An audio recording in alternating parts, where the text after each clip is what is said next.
So we're going to the new West Open Mall here in Guam.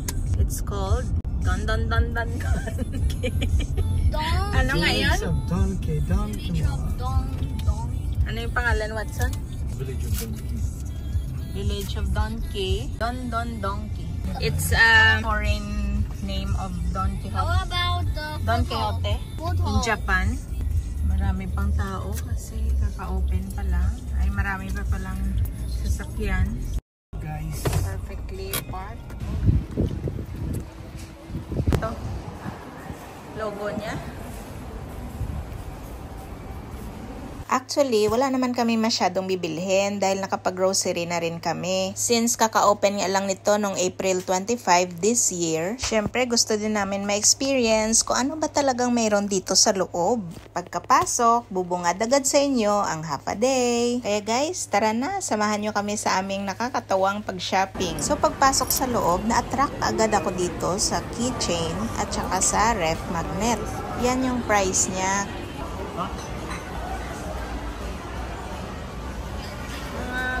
Stationaries. Ito. Hello Kitty. I love Guam. Alin na mas maganda? Para mas maganda to, Koy, no? Isa yung kanina. Parang everywhere are products from Japan. Shampoo. Dito naman mga cute.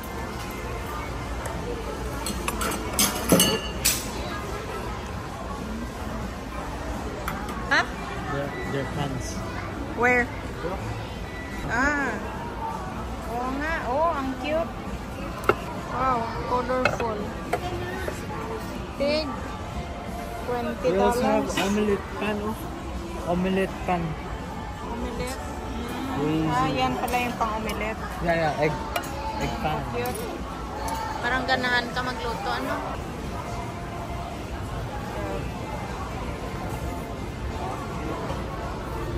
Parang nasa Japan ka lang dito.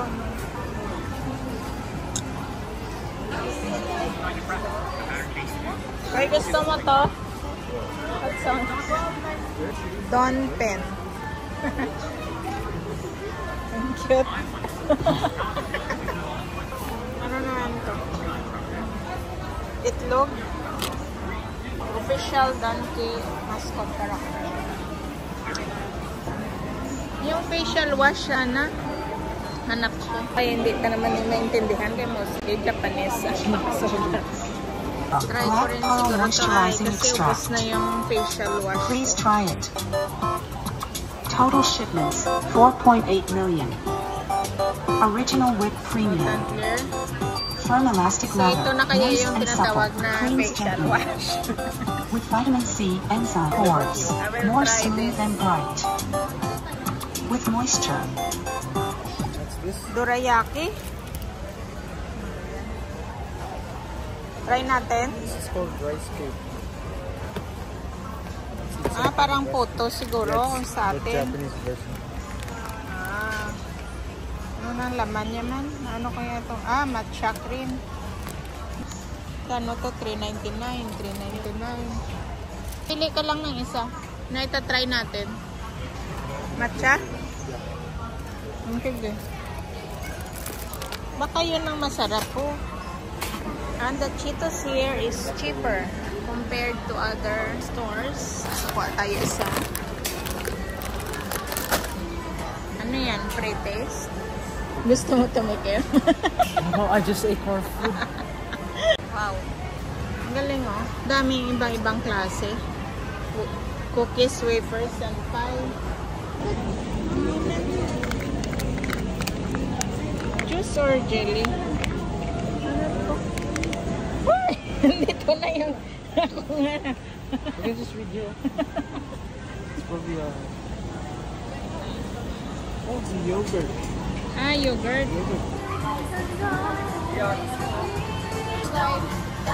Oy, Japanese. Mas mura yung spam dito. Makuha tayo. Isa lang. Pangit masobrahan ito. Go. Not allowed to get in. Dali. Oh. Yes. Pag hindi ka kasya dyan, di ka kayanin ng cart. This one. Do you think this is yummy? I haven't tried this yet. Kuya Watson, is this yummy? Huh? Is this yummy? Yeah. Very good. Okay, we'll try. Para masabi lang talaga na nakatikim Japanese. Is this the Japan chocolate? Hindi naman to eh. Hindi to chocolate. It's chocolate. This is chocolate. Look at the Parang baka lingwa ito. Kung sa atin. Baka yung palaman niya lang chocolate. Tapos ito yung parang tinapay siguro to. So, i-imagine na lang natin na vanilla ito. At saka ito ay chocolate. So ano, you like this or no? No. No. Okay. Good. Ano? Hey, do you know how to carry me? Eh! Wow, hindi kita kaya. One for Winona, one for Greg. So many choices of chocolates here.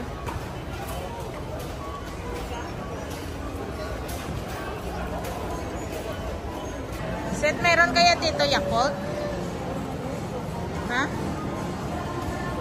Di ba ang Yakult galing yung Japan? Let's check.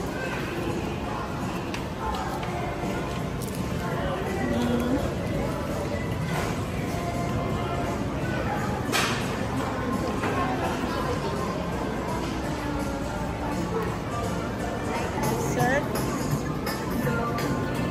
Wala pa laman. As simple as a bakery possible. Ang sarap-sarap talaga kasi ang lalaki. Pero magbe-bake na lang ako sa bahay. Kasi wow. 16. Mas mura ang Nutella dito. Sabi ni Watson, we'll buy Wagyu, Wagyu. Sabi ko, wag. Hey, let's go to the other. Basta nang tinatawag nila na Wagyu beef. Ito pala yung Wagyu beef. Wow. Look how expensive it is.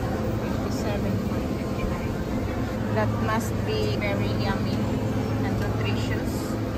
Because of how it looks pa lang Parang kakaiba siya. Ano naman to? Pang karne preta. So, instead of beef wagyu, ito na lang. Pang lechon kawali ba to? Yan, 12 lang siya. 12.35. Ano naman dito? The half lang. Ito lang ang pinamili namin. Yan. Pasok kaya dyan ng 78. Close pa yung Daiso.